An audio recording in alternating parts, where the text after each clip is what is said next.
it's always darkest before the dawn. Surely you've heard that before. Somebody's said that to you or reminded you of that.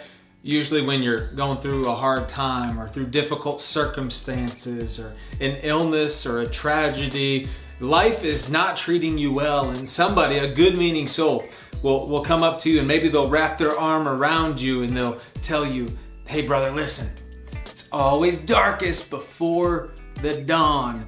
And what they mean is there's light at the end of the tunnel, that it'll get better, and they want to encourage you, and it's very well-meaning, and it's very encouraging, and it's a good thought. I want to tell you this morning, as we ponder the resurrection of Christ, we first need to contemplate that it was never darker in the history of mankind than those days between the crucifixion and the resurrection. It was never darker because everything was hanging in the balance. Was Jesus who he said he was?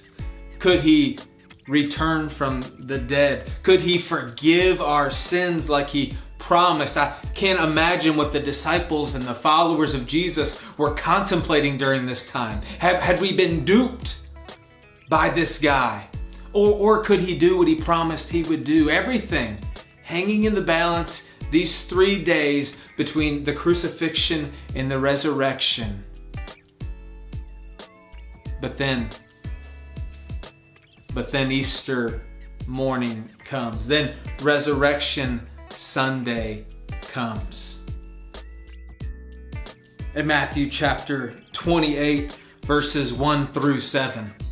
It says, now after the Sabbath, toward the dawn of the first day of the week, Mary Magdalene and the other Mary, they went to see the tomb, and behold, there was a great earthquake. For an angel of the Lord descended from heaven, and he came and he rolled back the stone and he sat on it.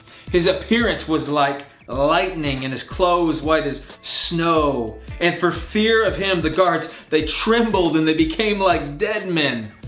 But the angel said to the women, do not be afraid. For I know that you seek Jesus who was crucified. Now listen. He is not here, for he has risen, as he said. Come see the place where he lay, and then go quickly tell his disciples that he has risen from the dead. And behold, he is going before you to Galilee, and there you will see him. See, I have told you. We sit here this morning with the beauty of hindsight. We know what happened. We know that he is who we said he is. We know that he rose from the dead. And every time that we read about the crucifixion, we know that Jesus did rise from the dead because we read it and we heard it and we've seen the stories about it before. But the disciples here, in the moments between crucifixion and resurrection, they didn't know. They didn't know what to believe. They were at the darkest time before the dawn. And I think it's hard for us to imagine the doubt and the darkness that they were in because we have the beauty of hindsight. But listen, I want to tell you something really cool this morning.